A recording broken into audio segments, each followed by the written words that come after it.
Good morning and welcome back to my channel. সোনা এইমাত্র ঘুম থেকে উঠেছে।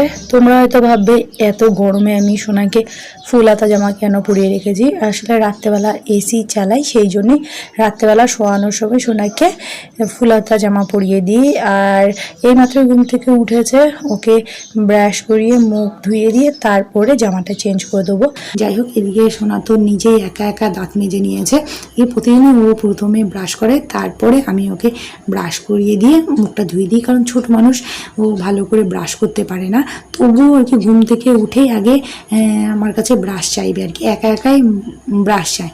তারপরে ও একটু ব্রাশ করার পরে আমি ভালো করে ব্রাশ করিয়ে দিই। আর আজকে সোনাকে সকালে দুধ রুটি খাওয়াবো, আর এদিকে আমাদের জন্য ঘুগনি করছি। হাজব্যান্ড বলেছিল ঘুগনি করতে না, কিনে নিয়ে আসবে। আমি বললাম বাড়িতেই করব।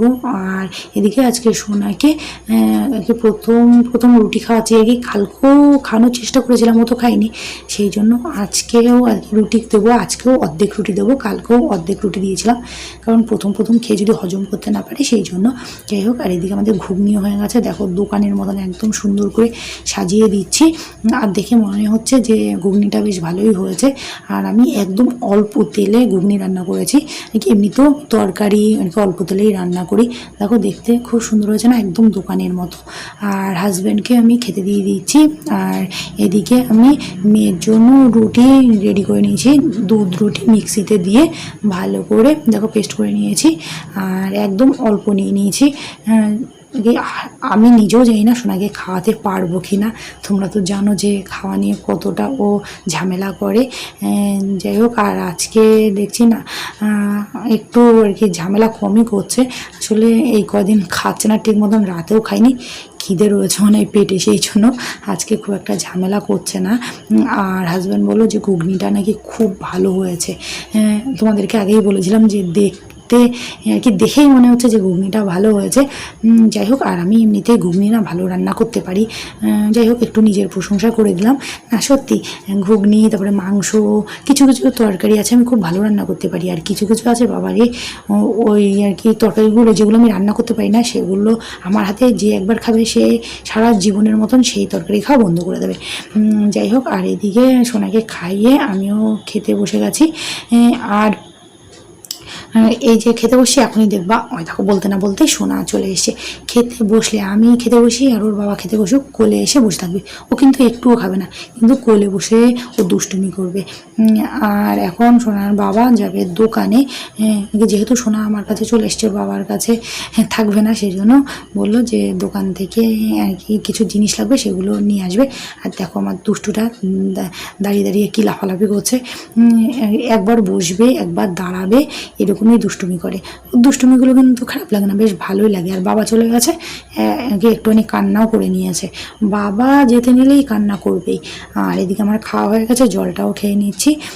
আর ওয়াশিং মেশিনে আজকে জামা কাপড়গুলো দিয়ে দিচ্ছি, কারণ আজকে না খুব কষ্ট আর কি হয়ে গেছে। এই কাজ করে কষ্ট হয়ে যায়নি, শরীরটা ভালো না তো, সেই জন্য কি একটু কাজ করেছি সকালবেলা। আর এই গরমে ঘেমে মানে আর শরীর চলছে না, প্রচণ্ড গরম পড়ছে এই কদিন, আর অনেকটাই বেলা হয়ে গেছে। সেই জন্য ভাবছি এখন আর হাতে জামা কাপড় কাচবো না। আর ওর বাবাও বাড়িতে নেই, আবার সোনাকে সেই আর কি দাঁড় করিয়ে রেখে জামা কাপড় কাচতে হবে, তার জন্য ওয়াশিং মেশিনে জামা কাপড়গুলো কেচে নিয়েছি। আর সোনাকেও স্নান করিয়ে দিয়েছি। আর ওর বাবা চলে এসছে দোকান থেকে। আর আমি একটা জিনিস আনতে বলেছি, আনিনি, তার জন্য আমার মাথা গরম হয়েছে, একটু চেঁচামেচি করলাম। আর এখন সোনার হঠাৎ ইচ্ছে হয়েছে যে যে চুড়ি আর মালা পরবে, আবার সোনাকে চুড়ি মালা পরিয়ে দিচ্ছি। আসলে কী বলতো, ও না বেশিক্ষণ এগুলো পরে থাকে না, এই শখ হবে একটু পরবে আবার খুলে ফেলবে। আর ওই দেখো আমার বাবার কোলে উঠে বসে। এখন ওর বাবার কাছে সোনাকে রেখে আমি যাব কাজ করতে। আর কি যতই শরীর খারাপ হোক না কেন, সংসারের কাজ কিছু কিছু কাজ তো করতেই হবে। যাই হোক, আর এখন এই যে এক গাদা বাসন আর কি পাহাড়ের মতন বাসন রয়েছে, সেগুলো সব মাজতে হবে। আর আমার যখন অনেক বাসন দেখি একদম মাজতে ইচ্ছা করে না। রান্নার সময় একটা দুটো করে যখন বাসন বেরোয় তখন সেগুলো হাতে হাতে মেজে ফেললে কিন্তু এত বাসন বেরোয় না, আমি রেখে দিই, সেই জন্য একসঙ্গে এত বাসন জমে যায়। যাই হোক, আর এখন সন্ধে হয়ে গেছে, আমি মেয়ের জন্য মোয়া বানাচ্ছি। মেয়ে সন্ধেবেলা ঘুম থেকে উঠে হঠাৎ বায়না শুরু করেছে যে মা মোয়া খাবো। এবার মেয়ে বলেছে বানিয়ে তো দিতেই হবে। আসলে আমার কাছে কেউ কিছু খেতে চাইলে যতক্ষণ না পর্যন্ত আমি সেটা করে খাওয়াই আমার ঠিক ভালো লাগে না। তার উপরে আবার আমার কাছে আমার মেয়ে খেতে চেয়েছে, আমি তো আর কি যতক্ষণ না বানিয়ে দেবো আমার নিজেরই শান্তি লাগবে না। সেই জন্য সঙ্গে সঙ্গে আমি মোয়া বানাতে চলে এসেছি।